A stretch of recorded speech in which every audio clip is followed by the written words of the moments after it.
Hey there, welcome to Spectrum Pulse, where we talk about music, movies, art, and culture. And today we've got a big one, the newest project from Taylor Swift, the Tortured Poets Department. You know, perhaps Midnight's shouldn't have been as big as it was. Hell, going back to Taylor Swift's 2022 return to pop and my review of that album, I said it at the time. The project was opting for a more refined, muted, mature sound, but also embracing a level of messy moral ambiguity that I suspected was gonna alienate some audiences. She was admitting just how much she was the problem. Not so much the heel turn of Reputation, but attempting to contextualize, even own her mess, increasingly aware of the isolation that might have come as a result. I mean, she had long ago stopped being the every girl, no matter how much the branding had stuck, thank the Eras Tour for reinforcing it. But Midnight's felt like the first time the consequences of all that was really sinking in, having ascended to the very peak of American pop culture royalty and feeling the rampant empty phoniness and knowing both the extent and systemically defined limits of her power, but also her willingness to use the power she did have. Because for as much as Swift had been set up to succeed on so many levels, with a vast machine behind her that literally felt too big to fail, there's a human cost to all of it, which the blur of overwork and alcohol abuse can only deflect for so long, to the point where I thought it would be a breaking point for a lot of fans when you sacrifice so much relatability. And boy was I wrong about that. Midnight saw mountains of critical acclaim and Grammy wins and chart success, and while I'll certainly quibble about certain single choices, I mean, I would prefer Maroon getting pushed instead of Karma getting the remix with Ice Spice, goddammit. But look, clearly the album had some resonance with the target audience, including to me personally. It made my year-end list of the best projects of 2022. That has never happened for a Taylor Swift album before then. And I won't lie, it felt a bit perverse. I mean, one of Swift's greatest assets is her accessibility, riding through a tidal wave of flaws and cringe to find an audience that finds it aspirational, but the subtext of at least the last 3 albums is just how damaging that can be to the artist. Maybe you shouldn't aspire to be the mastermind, the anti-hero, where if there's glamour, it's a Faustian bargain in order to attain and sustain it. Yeah, I might find some personal relatability to her struggles with her platform and her privilege and being really goddamn good at playing the game, even if you feel like you're losing something of yourself along the way, and that your authentic, awkward cringe has them snickering behind painted smiles, but why not just fucking own it at this point? But I shouldn't have to say that it's not always a great thing to find that pathos. It's not always good for me personally. And yet 2023 saw her more famous than ever, with the Eras Tour breaking records, elevating Swift to billionaire status, where even more eyes were upon her, where after an album where she made it openly clear, I am not the best person to be given so much power, the response apparently was, here, enjoy all of the power. I mean, I said this way back in my reviews of 1989 and Reputation that I was just sick of the discussion of aspirational iconography that surrounded Taylor Swift, where inevitably she would lose control of the narrative. But in 2024, it seemed like she had something close to the iron grip. The fan base is larger and louder than ever. She permeated a cultural zeitgeist that spills out of media into sports and politics, a hurricane with herself at the eye of the storm, where for the diehards her presence almost felt like religion with its own set of doctrines, and that's fucking insane, following an album where the raw, deeply flawed humanity carried the most resonance, at least for me. Were y'all not hearing that? And let me make that abundantly clear, Taylor Swift did do this to herself. She and the machine around her cultivated all of this. Nobody attains billionaire status without some level of exploitation. Y'all should keep that in mind. And that also comes with a heightened scrutiny of what you choose to do with your power. I mean, in my opinion, you'll lose some of your excuses when you have resources beyond measure. That being said, the other risk that comes with being branded as such an aspirational, iconic force is that even if you're screaming your flaws into their face, there's no guarantee the audience is going to listen. or even care, especially when you had previously built up so much of your career on a cult of relatability for so long, which gets even worse if you're trying to sustain any human relationship in the public eye, to the point where fans would designate it as lore, and that she would set off a crisis if she ever stepped outside of her entrenched brand. I mean, I had the lingering feeling that her relationship with Joe Alwyn was on the rocks coming out of Midnights. Hell, on the Song vs. Song podcast, Todd in the Shadows, I mentioned it in passing when I drew the parallel between Taylor Swift and Siobhan from Succession, and thus, I wasn't really all that surprised by the breakup. I wouldn't say I called it, but I wasn't surprised. But I also shouldn't have been surprised that her rebound was Matty Healy, the long contentious dirtbag frontman of the 1975. Now, I also knew that was not built to last. Taylor Swift and I are around the same age. I get how these sorts of reckless rebounds work, but it threw the fan base into paroxysms of rage because, well, again, see said dirtbag status. After years of what seemed like a stable, healthy relationship, this screamed of a bad idea. She should know he was trouble when he walked in. And well, I could just tilt my head and point at Taylor Swift's relationship history, long documented in her own music. She's dated worse men. When you become such an aspirational figure, the parasocial relationships sting all the harder when it appears that you have betrayed the moral code that is assigned to you, or worse, potentially compromised the machine. Now, all this seems to lead into the Tortured Poets Department, which is a god-awful album title. But you know what? Taylor Swift would probably know that, given her own melodramatic proclivities. It seemed to draw attention to the poetry and songwriting, which, again, feels like a choice. Not that it's a bad one, but trying to seemingly insert herself into the canon of the great poet, singer, songwriters would probably prompt some, let's call it, unflattering comparisons. And hey, she's still working with Jack Antonoff, and who knows what level of backlash he's facing any given week for songs he might not even have worked on, glaring at right what happened to certain chunks of 1989 Taylor's version here, especially as so many folks were far from kind to his self-titled album the past couple of months ago. In my opinion, a little bit unfairly. It's better than it's gotten credit. All this was screaming high risk, dubious reward. And while Taylor Swift has weathered waves of backlash before, there was a part of me convinced this was a catastrophe in the making, especially as Taylor Swift then dumped out an additional 15 songs that same night, the Anthology version with more Aaron Dessner credits. Now, I have long been on the record that Taylor Swift albums can be way too goddamn long as it is. This was looking like a monster.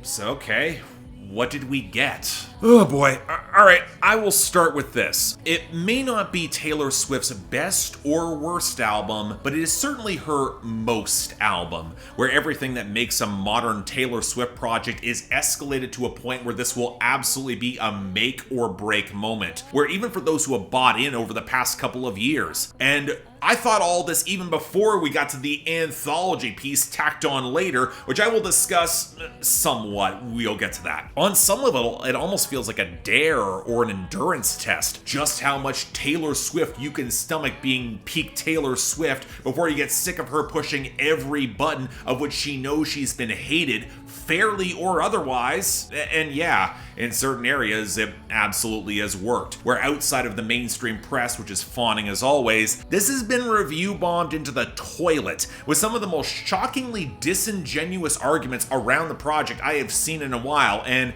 yeah, unfortunately, we're gonna have to get to some of those as well, preempt my comment section. But then I realized that so many of those reviews didn't even seem to try to engage with themes or concept or any veneer of good faith, and instead they pull out the hatchet for Taylor Swift as the overexposed billionaire millennial celebrity who is now overflowing with whining cringe and an insufferable diehard stan army. And you know what? That's absolutely a reading of this album, but one I increasingly feel Taylor Swift knows and understands. And indeed, the more listens I gave this album, the comparison that leapt to mind the most was Return to the Moon by Elvi, the side project of Matt Berninger of The National that serves to viciously deconstruct, well, The National, that brand of indie rock, and the frequently insufferable fan base that props it up. Speaking as one of them. What I'm saying is that if you're disgusted and sick of the whole pop culture phenomenon of Taylor Swift and all of her melodrama, I get the impression she might be too. You don't get to this point of her career without having some idea of what you're doing. And I think that's why, at least for me, trying to meet it there, this album actually kind of really works. I like it a lot more than I thought I was going to. But before we get deeper into all that, I wanted to run through a couple of the bad faith arguments I have seen around this album, either to dismiss them or find where I might actually agree, but then I realized I've already done this in other reviews. I don't want to copy paste. You want a conversation about Taylor Swift making basic music for the masses? I've gone through that case talking about Ed Sheeran in the past, especially with Equals and Divide. You want a conversation around which artist to which we extend empathy, especially those entangled in the nightmare of the music industry? I mean, go check out my extended review of Mainstream Sellout by Machine Gun Kelly. It's easy to find. And hell, you want a conversation about maturity in art? I'll just roll my eyes and I'll point at my review of Love Sucks by Avril Lavigne and the double standards held there. My point is that when you have literally thousands of reviews over the course of nearly 12 years, I've heard so many of the lazy but pithy takedowns egged on by social media backlash. And given how long this review is going to run anyway, I don't know, I'm not particularly interested in repeating myself when, again, the link's right there. Go check them out, watch, ingest them, have fun. Now, one argument I will entertain is how so many just do not want to hear the histrionics of a billionaire in this late capitalist climate, especially over the course of a bloated album with a very familiar sound, and that nobody around her will say there's any bad ideas. A person with her power and resources should be able to afford enough therapy to get the hell over herself, make smarter decisions, potentially even better art along the way, or at the very least move past another relationship misadventure with some tact or maturity. But that's the trick here. This is not an album about making all those smart, mature decisions. And following in the wake of Midnight's, it continues the open question of what decisions that Swift is even allowed to make, allowed to indulge that personal melodrama. Now, if you think that's a little crazy, again, she's a billionaire, she's got so much power and influence, she should know better, of course she's got the power. On the surface, I'd agree. But Taylor Swift has always been personally obsessed with being perceived as being moral and being loved, while being groomed from a very young age and conditioned and privileged to be a megastar, with a whole subsection of the music industry now dependent on her success and the money coming in, and thus falling for a rakish dirtbag even your fans don't like. It isn't just going to cause havoc in your personal life and friendships after a long-time stable relationship falls apart. It impacts the money and people around you as well. Even if you know it's not built to last, it might just be a fling that you need to get the hell out of your system. Hell, you know what? Let me contextualize this as someone who has a carefully constructed platform and where I found some personal resonance. There's a very good reason why none of my family, offline friends, or partners have ever shown up on camera, and why I maintain my structure so ruthlessly for over a decade, beyond the fact there's a mortgage that needs to get paid. But I absolutely get the passionate desire to cut loose, show more than just the fleeting mentions on year-end list when the songs get too personal and I just can't elaborate or say more. When you've got a path to make the low-stakes, easy, good decision, but you can access the high-stakes, bad decision that might bring more of a personal thrill, feel more authentic and real. Look, I get it. And I am so fortunate that as of right now, I have folks who care about me, but nobody is relying on me for anything with my channel. Now, there's an open question how much anyone's gonna buy into those stakes or even understand them, besides conversations of responsibility to non-anonymous platforms, which the internet seems categorically built to misunderstand, feels damn near allergic to them. I have seen plenty of people also call this performative white woman victimhood, but I also think Taylor Swift knows that. This isn't like Reputation, where her career could have very easily collapsed in the late 2010s, like so many other pop stars of her ilk and time frame. In 2024, the only way the Taylor Swift cultural phenomenon and institution is getting taken down, it's probably from within, and that seems to be exactly what a part of her wants to do, find some vestige of freedom. So another comparison might be Eminem's 2004 album, Encore, the sort of artistic self-sabotage and suicidal ideation by a man who came to loathe the industry, his fan base, and everything else that surrounded him. He was suffocating under its own self-conscious weight. But where Eminem was battling through depression and drug addiction and beef, even if I think the alcoholism symbolism for Taylor is a much larger factor than many have given credit. She herself references it in the first couple of lines of the album on Fortnight, and suddenly it makes a lot more sense why Post Malone is here at all. This is all being driven or brought down by dating, even falling badly for Maddie Healy, that she will later commemorate on the smallest man that ever lived, and don't tell me that's not a double entendre. I mean, that's how fragile it is? That's how the empire could fall? But hence, you have the tension that underscores this album. And what helped it snap into focus for me immediately? Because on some level, this is a farce, where Taylor Swift is self-aware enough to recognize just how ridiculous all of it is. The album is called The Tortured Poets Department, for God's sake. I think she knows what level she's operating here. On the title track, she literally refers to her and Healy as modern idiots, compared to the more respectable singer-songwriters of old, which, of course, if you dig into the history, were often just as undignified, and maybe that's part of the point. Why not play up the absurdity? Lean into the steamy, pretentious melodrama and Taylor Swift cranking it to 11, even implying that Charlie Puth should be a much bigger artist, which only makes sense if they heard the 2018 album and nothing else. You can't tell an obvious joke. I mean, it's the same way Matt Berringer allowed Elvi to embrace the truly ridiculous before the anvil drops, but with the reality that the relationship actually did happen. She felt something. She made those mistakes. She may have even loved him. There's a tragic comic side to the story. Hell, on a song like I Can Do It With a Broken Heart, it hammers the text with the accompanying reality. You still have to perform a world-conquering tour while going through that heartbreak. Could many of you done that? Now again, there's tension here. Taylor Swift is inviting laughter both with and at her, and for us to see how much the breakup and the following stupid whirlwind high-stakes romance impacted her life, and that's a really high wire act that comes down to execution and accepting both the sincere pain and rage, along with being able to laugh at the joke. And that's what makes it messier, is that Taylor Swift really can't sell being a bad girl here. Her music and poetry can make her seem like a force of nature, but the line that I think contextualizes her really well actually jumped to mind on the bonus track Robin. Way to go, Tiger. I mean, it sounds like something Mary Jane would say in the Sam Raimi Spider-Man movies, and that got me down the rabbit hole of thinking about Spider-Man 3 and the notorious emo Peter Parker dancing scene that's been memed time and time again, where the joke is actually kind of the same. There's an emotional resonance in what the protagonist thinks is cool or thinks what is necessary to sell it, but they're a bit too much of a cringy dork to effectively nail the atmosphere. And that's what makes a song like Who's Afraid of Little Old Me high camp actually work on a couple different levels. I mean, it's also the reason I find the quoting of lyrics out of context to be an extremely lazy, bad faith dunk. I mean, aside from the performance of said lines mattering, I can do this with every single one of your critically acclaimed favorites. It will look just as bad, if not worse. But I mean, to Swift's credit, I think she's also an expressive enough performer to largely sell the broader range of emotionality she's working through here, where alongside the high camp melodrama from Florence Welch on Florida,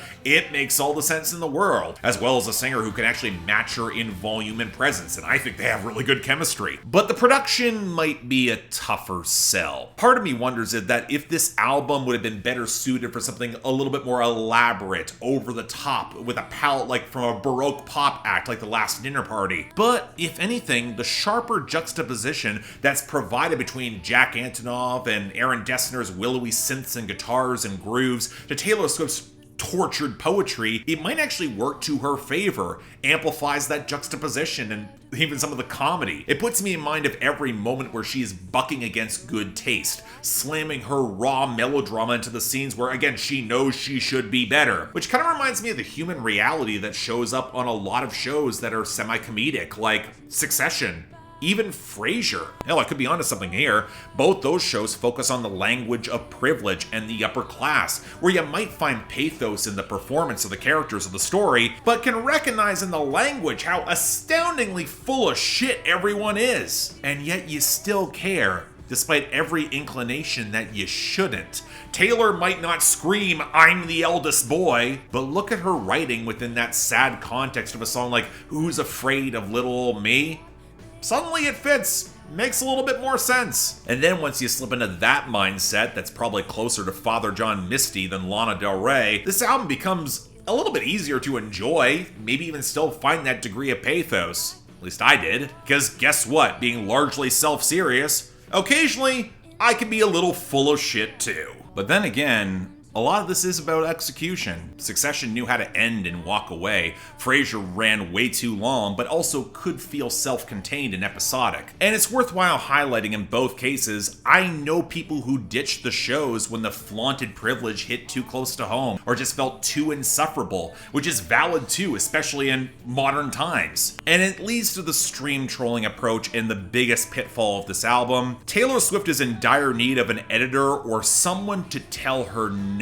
And when you're a billionaire and your primary producers have a reputation of not really rocking the boat when they've got a very consistent thing going that works for you, you get an album that feels lengthy at over an hour, and then she drops the Anthology Deluxe that's nearly just as long, especially when there's little chance of consistent driving momentum. I mean, I would think that her label would have to say no to her, but given that Republic rolls up under Universal, and they're having a very bad year as it is, thanks to that TikTok feud, well, with streams getting counted towards album sales, more songs is the advantage that everyone needs. It compounds. But one of the reasons I liked Midnight so much was how tight and self-contained it was, where the bonus cuts were simply that, where I would keep The Great War, Dear Reader, and probably You're Losing Me, and just move on. But the Tortured Poets department is also so deep in its own lore and melodramatic meta, you're left with that sinking feeling you're missing pieces of the puzzle by not going into the predominantly Aaron Dessner produced Anthology. Now I'm going to spend a little less time on the fine details here. It's a very familiar sound palette at this point. I don't normally cover deluxe tracks, but it's also hard not to feel like it's just wrapping up less connected loose ends. It's a bit perfunctory. I wouldn't say it's essential. Very clearly written from when she was settling more into a relationship with Travis Kelce,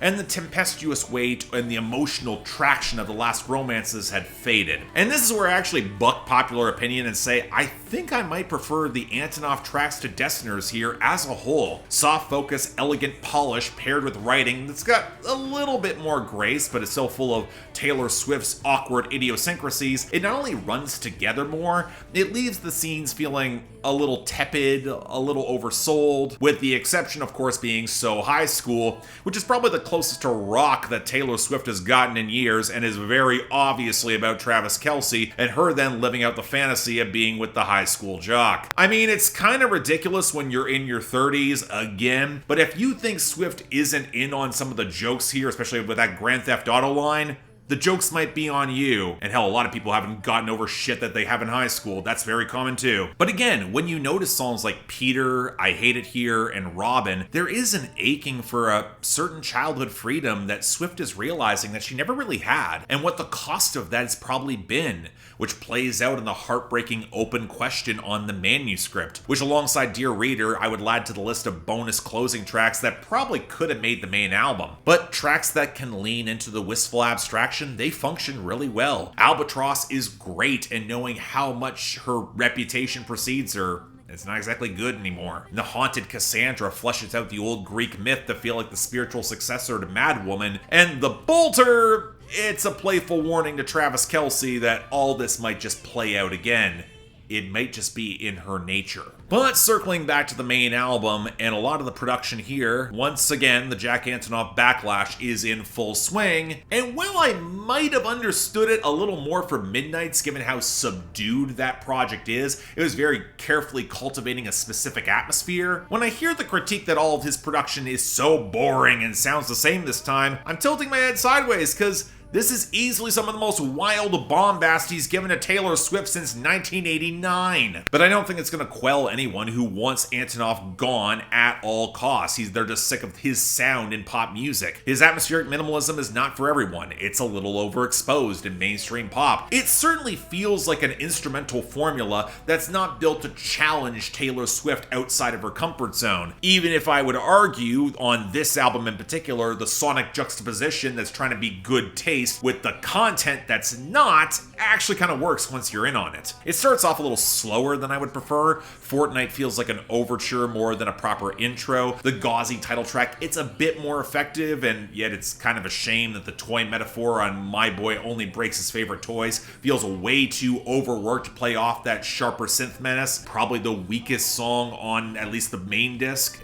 For me, it really hits its stride by So Long London, with Swift's husky delivery backing up that quavering synth gallop from Dessner. I love the blend of grief and rage at the feel of so much time and youth being wasted in a place that just never feels the same once the relationship ends. But then we get the glorious centerpiece of But Daddy, I Love Him, as the drums and strings nail those dramatic crescendos. And while the synth blending fresh out of the slammer is kind of goopy in order to flatter some of that Western guitar tone they could have done more with. Also kind of an issue with the synths on the jittery I Can Do This With a Broken Heart. It sounds like a 2021 Bleachers cut with how ramshackle it is. It works a lot better on I Can Fix Him, No Really I Can. But then you got Florida that ramps up with so much percussive focus. It reminds me of a lost cut from Dance Fever, especially with some of that warping bombast bleeding onto Who's Afraid of Little Old Me as well. In my opinion, another highlight once you clue into the vibe. And then there's the album closer, Clara,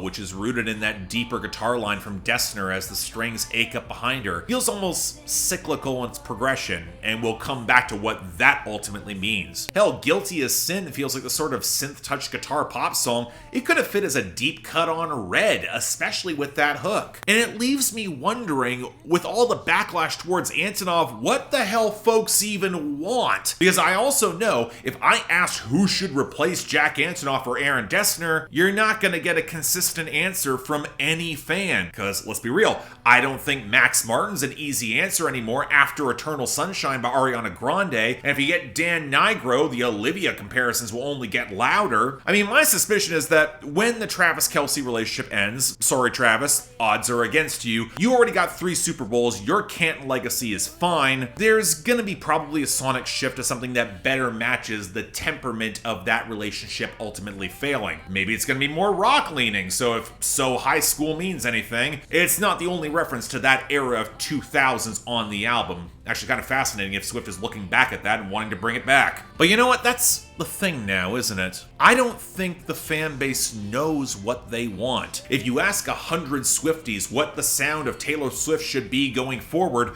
you're gonna get 100 different answers. And quite frankly, I don't think Taylor Swift should be listening to any of the fans at this point, including me. Because if there's one element of subtext that rings loud and clear over the tortured poets department, it's that Taylor Swift might be finally sick of everyone who thinks that they know what's best for her. From her art to her life and relationships. From her label to the fans. To even passing mentions of her family, and that's ground she has never really touched before. And then there's the dawning realization for her that despite all the granular, overworked detail in which she's shared so much of her life, a lot of it has flown over everyone's head, or seemingly everyone, because they're more enamored with the unimpeachable perfect celebrity icon that started off as the American sweetheart every girl, rather than the very complicated woman she is now, especially as that person has gotten a lot less relatable in the fine details to the masses than she was previously constructed and marketed to be. Again, I Can Do It With a Broken Heart. It drives so many cracks into that performance. She's good enough to fake the smile for now, but how long is it gonna last? Is it finally at the brink?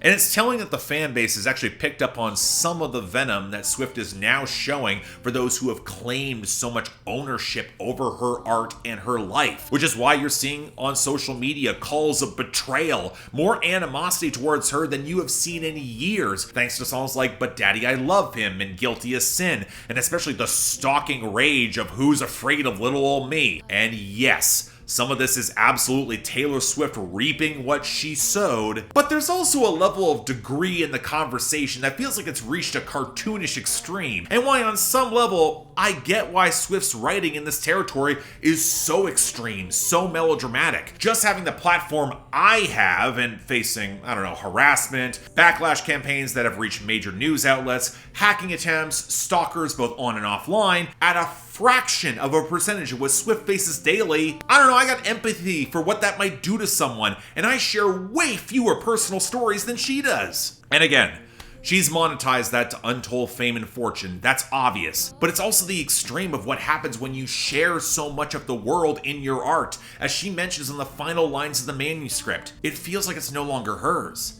And that's dehumanizing and empty on the other side of the conversation, especially when said fans then feel entitled to regulate her personal life, or demand she use her power and influence to shape geopolitics, with a built-in assumption that her interests, they of course must align with yours. Made all the worse when politicians play into it with more or less calculation, cause they're not serious people either. So I've seen a lot of comparisons to Mr. Morale and the Big Steppers, a comparison I actually already made way back when I reviewed Midnights and discussions of how one properly uses power. It was kind of a theme that ran through a lot of 2022. But I also think Kendrick Lamar had more time to go to more therapy and take time away from the spotlight to settle himself. It makes sense why he vanishes periodically. Recognize he's far from being anyone's savior. And comparing, say, to Beyonce and my hope that she could have shown more vulnerability on Cowboy Carter compared to like Lemonade, I had conversations with black peers after my review that highlighted the great risk that comes with letting that many people in, and the very real human ambiguity that it would add to her iconography, where losing control of your narrative is a tremendous risk that's compounded by not having the same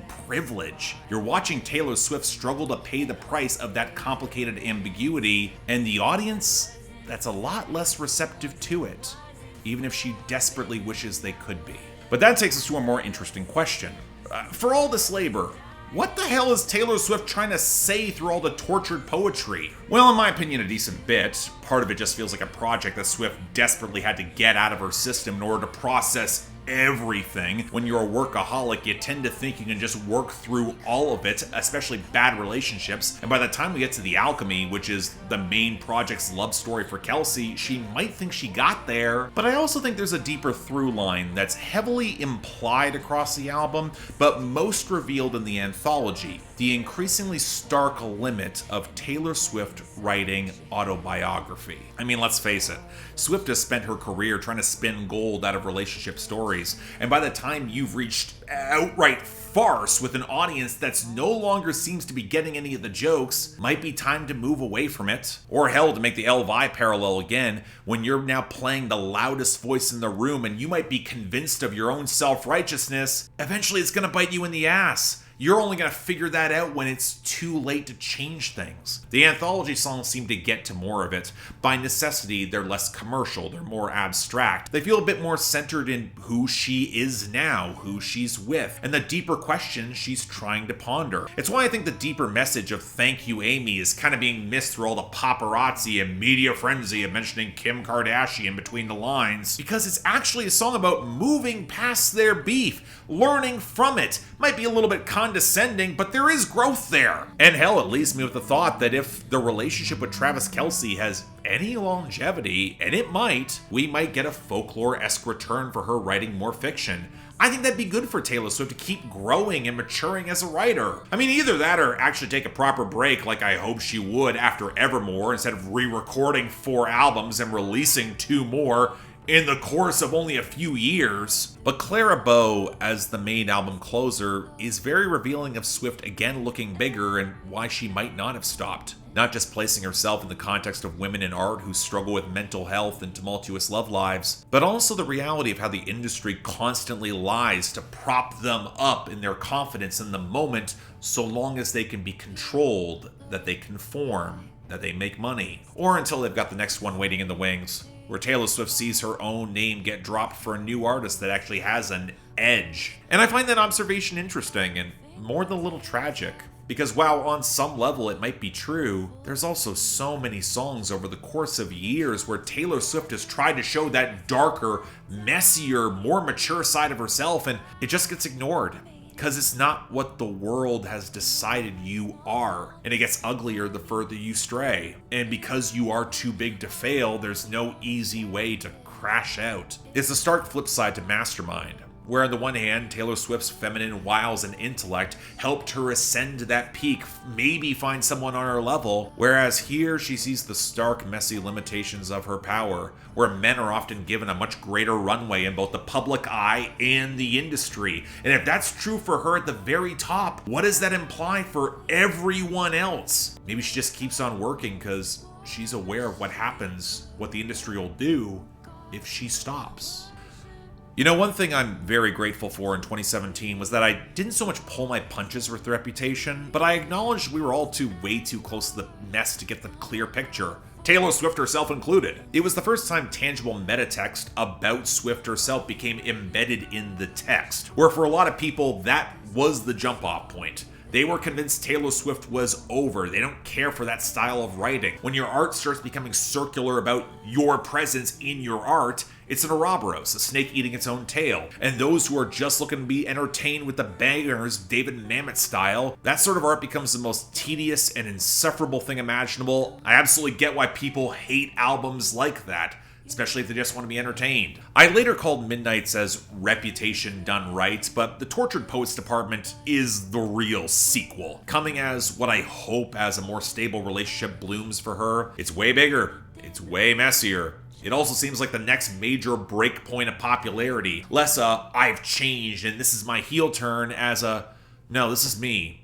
You've never fully listened, you didn't get it, and now you have no choice but to. I would not be surprised remotely if Taylor Swift sees a popular downturn after this, and she might even welcome it. But Reputation wasn't really that for the diehard Swifties. Like, it was a really successful tour. Although, given how blatantly she calls Swifties out on this album, we'll have to see what really sinks in there for the mainstream public. But for me, look, I don't like it more than Midnight's or Speak Now. But I do like this album a lot. I prefer the main project of the Anthology. Both discs have great songs for very different reasons. Cut 31 down to 13, you could easily have one of her best. Provided, of course, you're willing to accept the tragic humor and you try to meet it in good faith where she is. And as a creator myself, I know I gravitate to art that circles the process. Often for the worse, as any insight or humor is lost amidst the artist's cringe and people who think they know better. 21 Pilots' pop albums, Machine Gun Kelly's Tickets to My Downfall, Elvi's Return to the Moon, Hamish Hawk's Angel Numbers, the list can go on. I've reviewed thousands of albums. And as such, I'm not going to recommend this.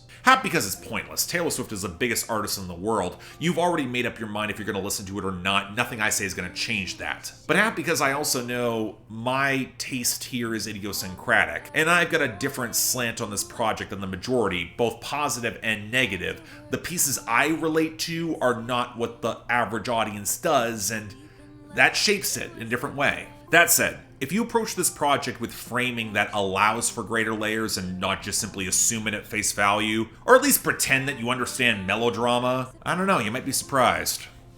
Either way, by the end, the torture will be over. And for Taylor Swift, I don't know, it might be worth taking a sabbatical. For your own sake. So yeah, thanks a lot for watching. If you want to see more, please be sure to like, share, drop comments, and subscribe. I'm sure I gave y'all plenty of material. Enjoy the comments, be civil down there. But again, I think I have a bit of a different perspective as someone with a platform that's also had to maintain it for so long while trying to innovate and going in different directions. I think if you don't have a platform, it's hard to contextualize that form of relatability. I think there is some of that. There's also stuff that goes a little deeper. Not sure how I can contextualize that. I tried. Beyond that, though, anything else I might be able to do to improve my presentation, I'm all ears. And if y'all want to argue with me more directly on my Discord or get other albums on my schedule besides 31 songs from Taylor Swift, link to my Patreon is right over there. Don't feel obligated. Tough times. I understand. The options available. Till then, I'm Mark, you're watching Spectrum Pulse, and I'll see you next time.